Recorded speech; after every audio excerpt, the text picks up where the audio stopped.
Olá pessoal, eu sou o Dr. Alexander e este é o Dr. Responde. Hoje, como a gente tem feito há algum tempo, o Dr. Responde são as perguntas que são selecionadas aqui no canal com as suas dúvidas, aquilo que você nos pergunta e deseja saber, nós trazemos aqui para o canal para que eu possa responder a cada um de vocês um grupo de perguntas que a gente consegue selecionar a cada programa.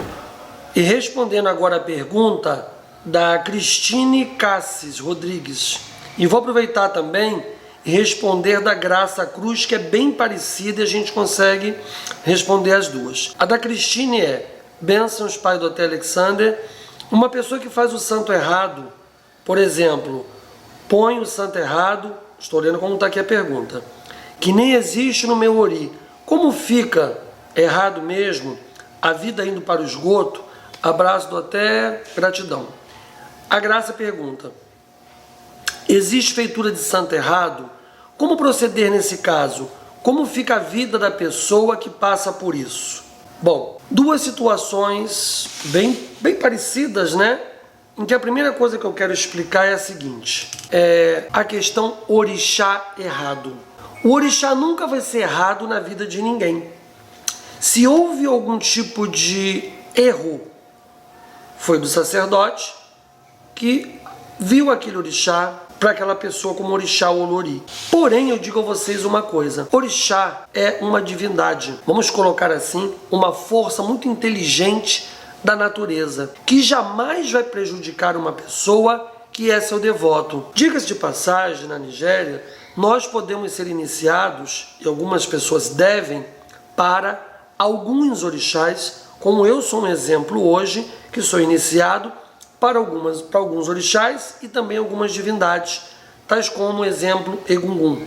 Então, quando uma pessoa aqui no Candomblé, no Brasil, entende o santo errado, o orixá errado, é porque na concepção do Brasil só existe um orixá para uma cabeça. Porém, no culto aonde vem o orixá, na tradição da onde vem o orixá, isso não estaria errado, até que seja iniciado um orixá numa pessoa que não fazia parte do seu destino cuidar.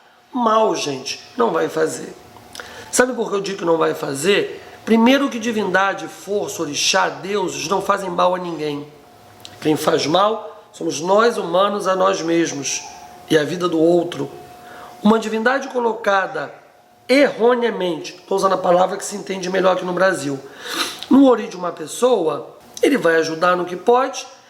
O problema é que a pessoa continua com a falta do qual aquele orixá faria o papel na vida dela. Exemplo: a pessoa é muito doente, deveria ser iniciada por Baluaê para equilibrar a saúde dela. Aí o sacerdote vai e inicia ela para Iemonjá. Iemonjá não vai fazer mal nenhum a essa pessoa. O que pode acontecer é ela continuar doente, porque ela precisa da força de Obaluaê na vida dela. Esse é o entendimento que nós, sacerdotes do culto de orixá, temos quando estudamos profundamente. Porque assim como o nosso corpo precisa de diversas vitaminas, por exemplo, vamos colocar que o orixá seria a mesma coisa na nossa vida. É muito difícil uma pessoa que precisa de um orixá só na sua vida.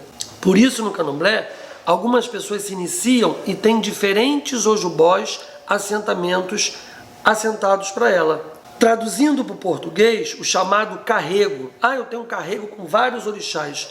Na África isso não acontece. Você foi iniciado para Oxum, tem Oxum. Você foi iniciado para o Baluaê, tem o Baluaê.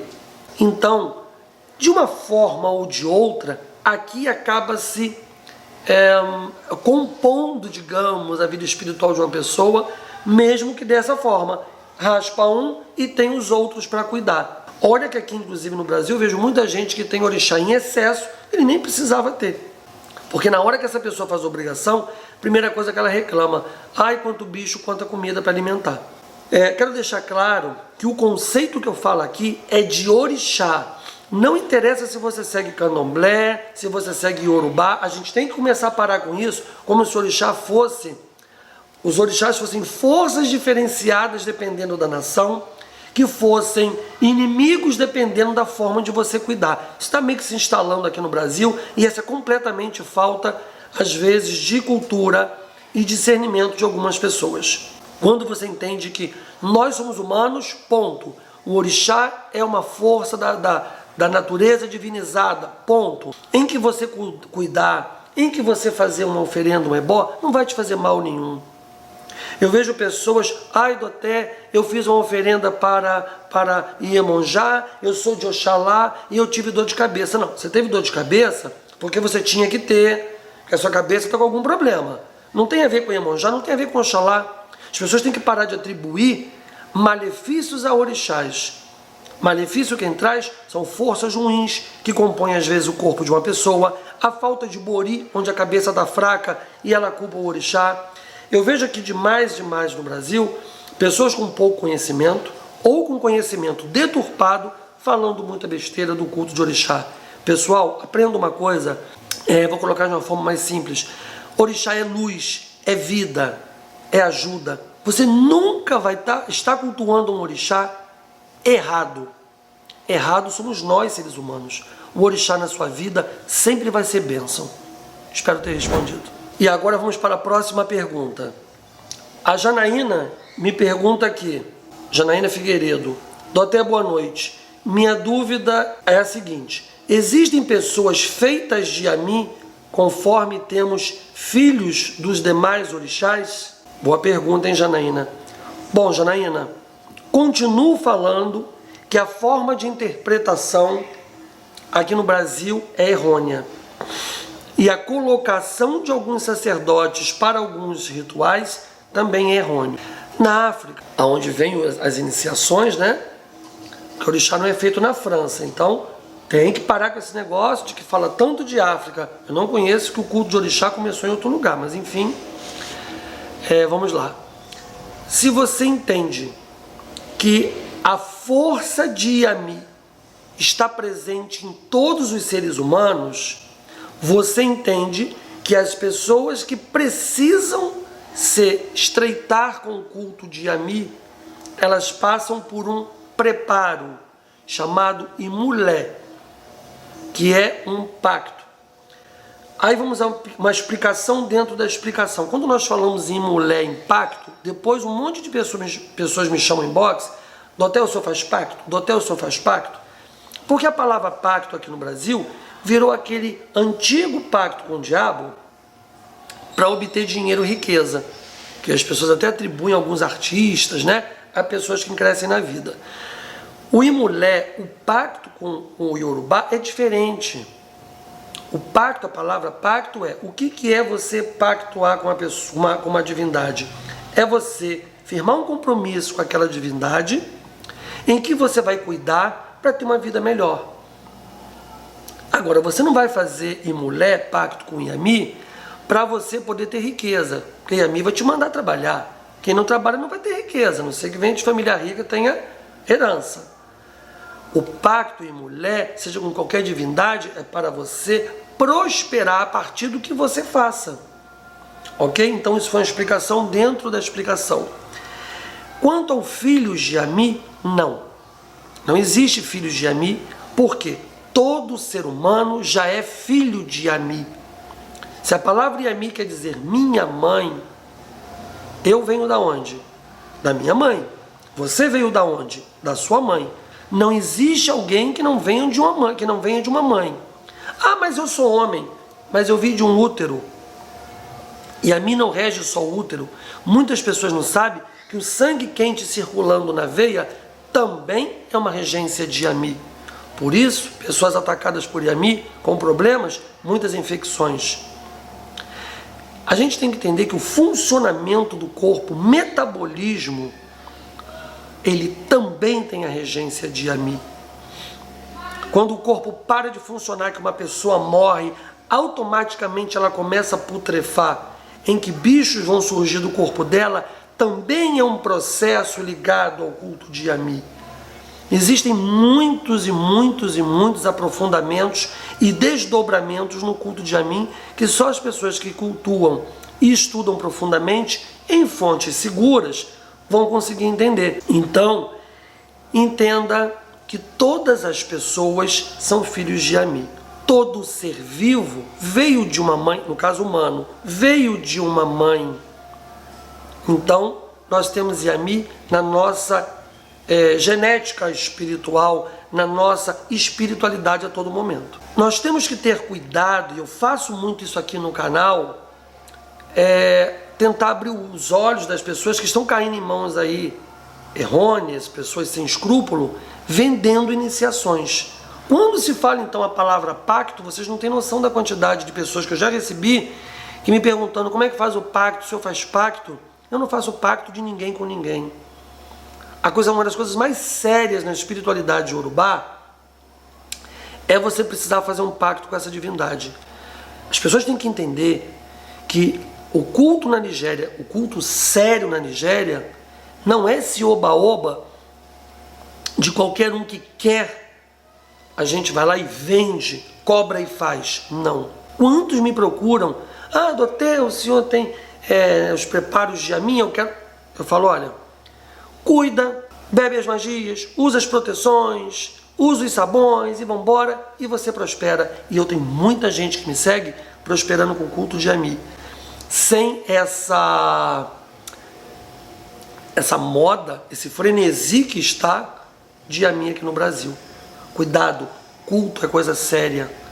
O brasileiro eu vejo que não tem responsabilidade nem com o seu orixá muitas vezes, quem dirá pactuar com o Yami. Eu tenho pacto, eu tenho todo mês aqui na minha casa um ritual que hoje em dia é aberto a dezenas de pessoas, todos os meses que precisam cuidar, e elas estão ali seguindo seriamente e colhendo bons frutos.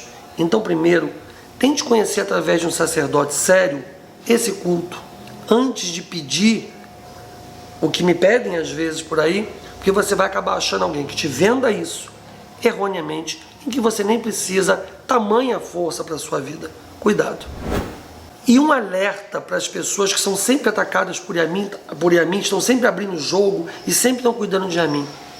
Reveja seu caráter, reveja as suas ações, reveja o que você sente, veja e reveja os seus pensamentos todos os dias para os outros seres humanos. Aí você vai ver que com essa mudança interior, você amanhã recebe muito mais bênçãos de uma oferenda que você faça para Yami do que você às vezes cuidar de uma força tão grandiosa que dá muito trabalho para quem tem algumas forças em sua casa, sendo que aqui no Brasil eu vejo as pessoas reclamarem de comprar um obi e um dendê para fazer um ossé. Imagina cuidar de algumas divindades igual eu cuido hoje, que às vezes eu mesmo falo, meu Deus, caramba, mas vou lá, respiro e graças a Deus com muito carinho faço. Mas é muito cansativo, é dispendioso, até de energia. Antes de qualquer culto que você queira adentrar, pensa primeiro e tenta conhecer um pouquinho, óbvio, estimulado e aprendendo com uma pessoa que realmente saiba o que está fazendo. E agora vamos a mais uma pergunta. Bom, o Pedro, e depois tem uma sigla aqui, me pergunta, Doté, o jogo à distância e trabalhos à distância realmente funcionam? Eu tenho muita vontade de ser atendido à distância, mas tenho os meus receios, porque o ebol pode não vir a funcionar. Você pode me explicar? Pergunta boa. Eu te digo que hoje, acho que 60% das minhas consultas são à distância, até para pessoas do Rio de Janeiro. Tem muitas pessoas do Rio de Janeiro, pela falta de tempo. Não vou nem citar esse momento de pandemia, porque nesse momento de pandemia, 100% dos meus jogos estão à distância. Fora isso, 50% a 60% são à distância. E eu tenho aí centenas de pessoas que se consultam comigo e podem dizer da eficácia. Eu vou tentar te mostrar alguns pontos que você vai entender o porquê da eficácia. Eu vou falar dos jogos depois do ebó. O jogo à distância. Para alguma divindade existe tempo?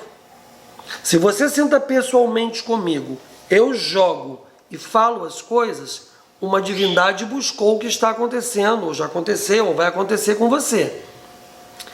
Não tem margem de tempo. Porque o que aconteceu no passado, como é que eu vou saber? Tirando a técnica, todas as formas de jogo, estou querendo ser prático na resposta. E qual o problema do à distância? Eu tenho clientes que jogam há anos comigo à distância e me conheceram depois de 2 anos, tendo feito muitos ebós, muitas consultas e resolvido muitas coisas em suas vidas. Basta dizer a quantidade de clientes que eu tenho fora do Brasil. Muitos que vêm aqui em minha casa hoje me conheceram depois de 2, 3 anos, 4 anos. E são muitos. Não existe distância para uma divindade, para uma técnica oracular. O ebó. Vamos simplificadamente responder. As forças espirituais estão em todo o mundo. Quando eu faço um ebó, eu invoco o seu nome. Existem palavras, existem formas de você fazer invocações. Existem forças, mecanismos que nós sacerdotes temos, como Afoxé, Oluboum, Assoxé e vários outros. Alguns Igbá é um assentamento, algumas cabaças com magias que você, ao falar o nome de uma pessoa, você já emite força. Ali são feitos os ebós, os procedimentos, colocados, por exemplo, na frente de Exu. Ah, mas esse ebó diz que você põe lá em Exu e você faz um oferecimento a Ogum para abrir caminho. Será que eu sacrificando ali um galo a Ogum, com o seu nome, com todos os seus dados, Ogum não vai, essa força Ogum não vai melhorar o seu caminho à distância? Nós estamos falando de orixá, deuses, forças, grandes forças. Eu vou dar um exemplo que eu digo para as pessoas e a gente fecha com chave de ouro nessa pergunta. Quando o inimigo pega o nome daquela pessoa, faz o mal, vai lá, faz a queimação, que todo mundo acredita em queimação. Ele bateu na sua porta, oi, tudo bom? Olha, eu vou fazer uma queimação para você, eu preciso que você vá lá pedir. Não, você nem sabe quem foi e está aí comprovada a quantidade de pessoas que nós atendemos com feitiços, com olho grande, com praga. Quando a pessoa roga uma maldição, uma praga na outra, não pega? Como que pega o ruim e não pega o bom? Como que pega o ruim e o ruim não vai ser tirado com o bom à distância? Isso é tamanha falta de informação, infelizmente, que nós temos aqui. Ou algumas pessoas, até sacerdotes, que dizem que não faz e criticam, nós que fazemos não temos culpa deles não terem, às vezes, o conhecimento necessário, assentamentos e forças e magias e preparos necessários. Não vou aqui ficar falando de maravilhas de ebó, porque não é para isso o programa. Porém, já vi pessoas internadas num CTI que com um jogo foi detectado, a gente nem sabia o que estava acontecendo, e a gente conseguiu fazer ali coisas seríssimas. E a pessoa está viva até hoje. Eu vou dar um exemplo. Hoje, nesse dia de hoje que eu estou gravando esse programa, eu não sei quando ele vai ao ar nos próximos dias, mas no dia de hoje que eu estou gravando esse programa, foi feita uma consulta aqui por uma pessoa da família de uma senhora que está internada, fazendo hemodiálise, com uma situação bem complicada, e vamos efetuar o ebó nos próximos dias. Hoje ainda vai ser feito jogo, consulta, para o irmão de um filho meu que vai operar ainda hoje de madrugada. Eu fui avisado em cima da hora, nós vamos lá proceder, o que pode fazer para ajudar, e assim é a vida. Porque nós temos aqui na minha casa, eu conheço muitas casas que têm forças, tem todo o aparato para te dar esse retorno, essa força chegar até a pessoa. E digo a você, porque são feitos ebós para mim sempre, à distância, há muitos anos, quando os meus sacerdotes estão na África. É maravilhoso. Há pouco tempo foi feito um ebó para uma pessoa em um bori, à distância. E quando nós acabamos de fazer o bori, apenas um exemplo, claro, a gente colocava água e água, só picava água no bori, jogava mais água, água, mais água, água. Tudo sendo filmado e mandado para a pessoa. A pessoa não estava visualizando naquele momento. Eu ainda brinquei, eu falei, vou afogar aqui esse bori com tanta água, gente. Quando a pessoa assistiu os vídeos em casa, falou, poxa, até que engraçado, a pessoa já é da casa aqui, mas mora em outro estado. Falou assim, me deu um calor, um fogo na cabeça durante os ebós, que na hora do bori, que eu vi lá o senhor jogando água no bori, a pessoa estava embaixo do chuveiro, embaixo da água gelada com a cabeça dela pegando fogo. Foram feitos alguns ebós, alguns procedimentos, e ela fazia parte do mecanismo, né? Ela tem alguma reação, e a reação foi um calor, um fogo no corpo. Aí eu digo a você, funcionou ou não? A água que eu estava jogando aqui, o fogo que eu estava vendo ali, ela estava lá embaixo do chuveiro. Se isso não é uma troca de energia, a pessoa está muito bem, obrigado. Se isso não é efeito, o que é efeito? Agora, vai muito do que você quer acreditar. Tem pessoas que preferem não se cuidar do que colocar barreiras e 1000 problemas e acabam se prejudicando, e a solução estava do lado, na mão dela. Espero que com o programa hoje do Até Responde eu tenha trazido mais esclarecimentos e elucidando as dúvidas de vocês. Peço que mandem através do canal bastante perguntas, mandem as suas dúvidas, que a gente vai semanalmente aí estar gravando para vocês os programas aqui do Até Responde, para ir ajudando. E é bom que a resposta que eu dou para um serve para muitos. A dúvida de um, às vezes, a soluciona, né, a dúvida do outro. E com isso, aqui o canal eu vejo que vem ajudando as pessoas a entender melhor o mecanismo dentro de algumas questões espirituais, ao qual elas não entendem. Assim como o jogo à distância, que foi falado hoje, a questão do santo errado, que muita gente pensa isso. Muita coisa realmente é falta de informação, e o intuito do nosso canal aqui é exatamente trazer conhecimento. Lembrando que todo o conhecimento que eu trago aqui não foi eu quem criou. Eu estudo com os mais velhos na nossa matriz. Apesar de muitos não aceitarem, né? Que acho que eles acham que a religião do orixá vem da França ou da Tchecoslováquia, mas a gente continua falando que eu estudo com os africanos e não é tão fácil para trazer o melhor para vocês. E eu acho que isso a gente vem conseguindo fazer. Eu sou o Dr. Alexander, Aoi Fachopé. Este é o Dr. Responde. Não esqueça, antes de acabar esse vídeo, já vai aqui embaixo, dá um like, um gostei. Não esquece de se inscrever no canal caso você não seja inscrito, acionar o sininho para você ser avisado a cada vídeo e compartilhar nas redes sociais o nosso canal, o nosso trabalho. Muito obrigado e a todos vocês, sorte e axé.